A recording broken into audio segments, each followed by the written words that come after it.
And welcome to our community. Susie Thomas here with you this morning, visiting with Jane Meyer. She is with the ABLE program at the Canton City School District. Good morning. Morning to you, Susie. ABLE. First of all, let's find out what that is, what those acronyms stand for. Okay, ABLE. We like to think all our students are able, but it is Adult Basic and Literacy Education. I am from Canton City School District, but we do serve the entire Stark County.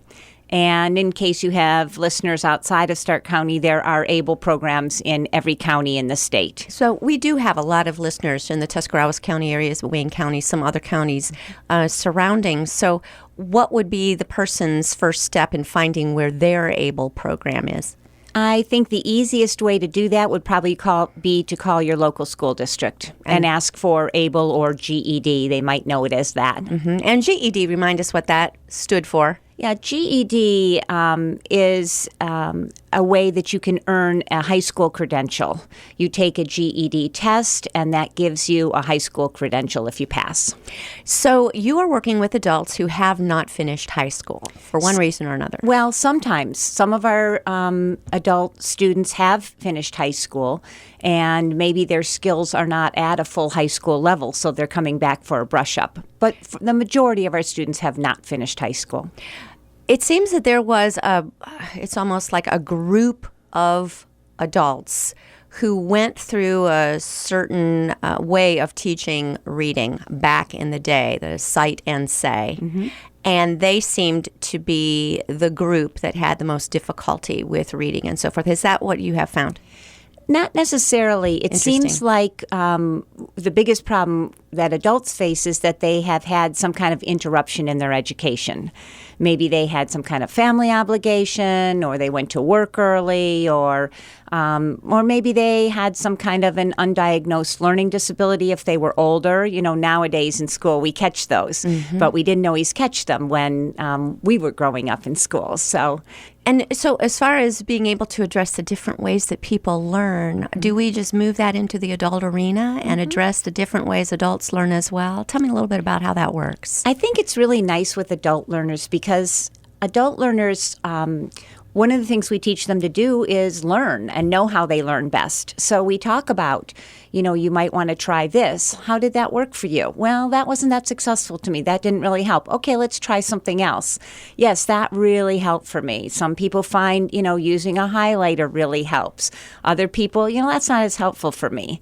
Sometimes we have students use graph paper when they're doing their math to put one number in each square to kind of line it up a little. Other people don't need to do that at all. Mm-hmm. So, kind of thinking when I'm studying, is it better if I just read it, or is it better if I read it and say it out loud so that I can also hear it? We help people to figure out how they learn best. So it's okay to read and move your lips at the same time if that is the way you read best. It's actually really good to do that. Is that right? And we were all told don't do that. No, that's fine. Well, that's good to know. Now, if you're in a group of people, you might not want to read out loud, but...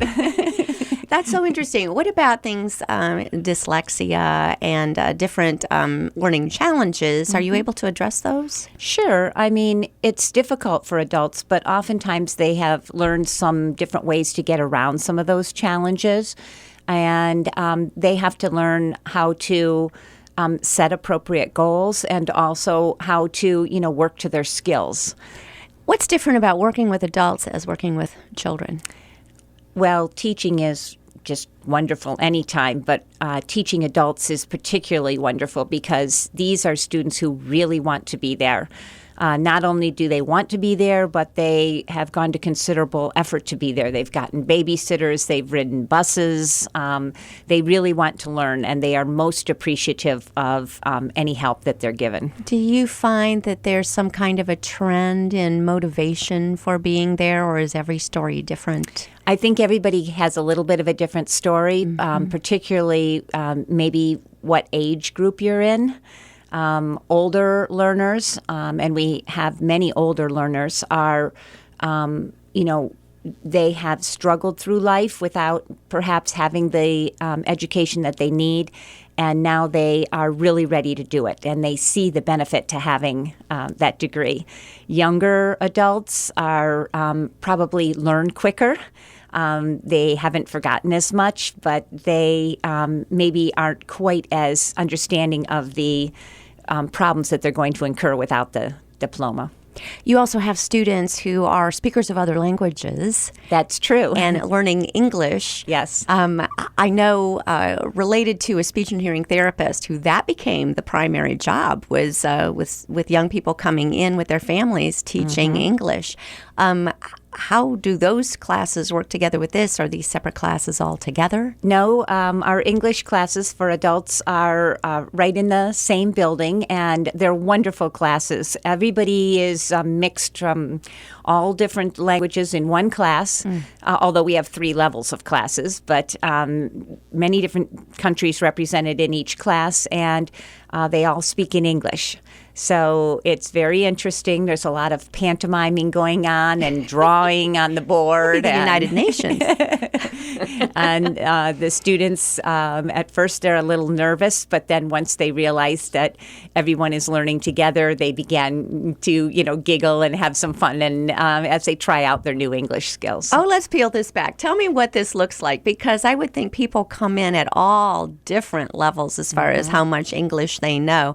They do teach English in many other countries, yes? Right.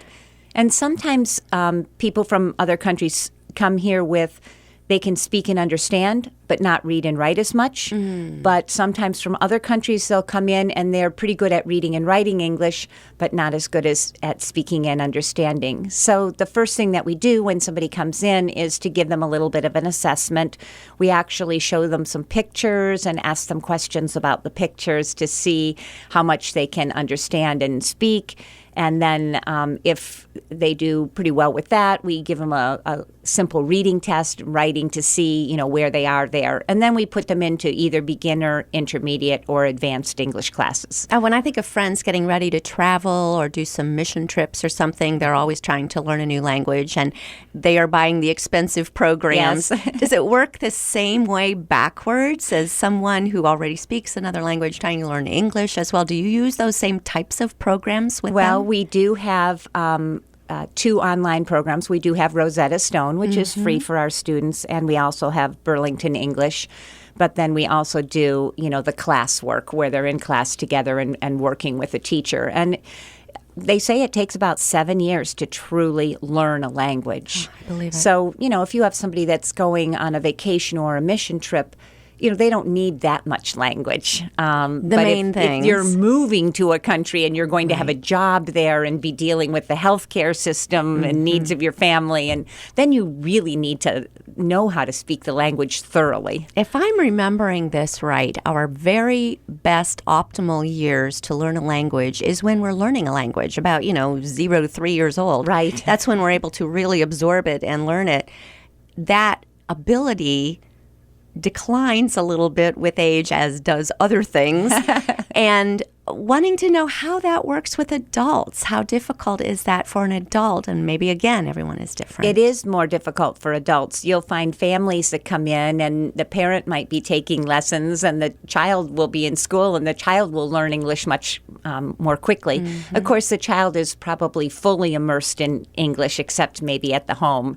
Whereas adults are in class part of the time and then they're, doing their other responsibilities, work or care around the house or something other times. Learning it is one thing. American is a little bit different than English. And so are we confusing? Because we are a confusing language, many people have said. Well, they're learning American English because their teachers are American. But you do bring up an interesting point. One of the other things that they learn in class is about living in our country. Imagine, for example, you have no experience and it is Halloween. And your doorbell rings and you open the door and, there's children dressed up monsters at the wanting door. Candy. We teach them about different customs and holidays and how they're celebrated and what's going on kind of in our country. So pop culture is part of this. Yes, just being able to be part of the community and being able to take advantage of things, knowing about our parks and our libraries and how to use things, how to use the healthcare system, how to find housing, how to work with your child's school. Those are all things that useful ways that we're phrasing our English classes. Tell me more about these people because they seem so eager to assimilate to our culture. Well, they want to assimilate, but they also want to, retain their proud culture too. Yes. And they want to make sure that that's passed to their children. But they definitely want to be part of the community, and they want to work. Oftentimes, our students are. We have two groups of students that are learning English. First, we have refugees who have come here. They may have not had very much education in their own country. They may be struggling financially. And then we have folks who were very highly educated in their own country. They may have been doctors. We have a couple dentists in our class now, lawyers, judges, and they are not able to work in those types of jobs in the States at this point. So they're learning English, and then they'll have to retrain some of their skills. We're speaking with Jane Meyer with the ABLE program. This is part of the workforce development. Do you sense so many of them are doing this so that they can get employed? Do you work in some ways with plugging them into employment as well? Yes, we do. We work with the Ohio Means Jobs to, help them get interviewing skills and connect with how to get a job. And also, we help students to prepare for the skills that they need to go on to post-secondary education and training. Because I'm sure that your listeners realize that just getting a high school degree is not probably going to be a sustainable level of education for a really, family-sustaining job in the future.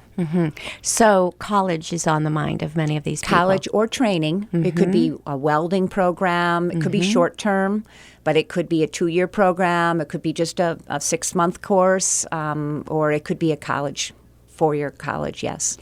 Tell me about the relationship then you have with the area colleges, universities, and training programs. We have partnerships with both Stark State and Kent Stark, and we have bridge classes on their campuses. Because one of the things that they found out, and we found out also, is people who are coming to the colleges are often coming unprepared, particularly in math. Maybe they've been out of school for a while and they've forgotten their math skills, and they don't want to spend a lot of college tuition money paying for remedial courses which are not at a college level and are not counted for college credits. So both of those colleges have opened their doors to us. We have classrooms on their campuses where students can take a remedial course for free. Maybe while they're taking some more other courses, maybe they're going ahead and taking their freshman English or their nursing courses, but they can be taking a remedial math course with us. What level are we trying to get people at so that they're able to step in for furthering their education? It really depends on what kind of education you want to go on to. And so I think one of the most important things that we try to do with students is to talk early on in the process, what is it that you're trying to do? And what kind of skills are you going to need to have? What's going to be appropriate for you to make sure that they are getting the skills they need, and also making those connections will help you to connect to the college or to a training program that would be right for you. And we're almost out of time here, so hang on to that thought. Okay. And we're going to take a brief moment here for a word from our sponsor, and we'll be back after these words. You're listening to Our Community.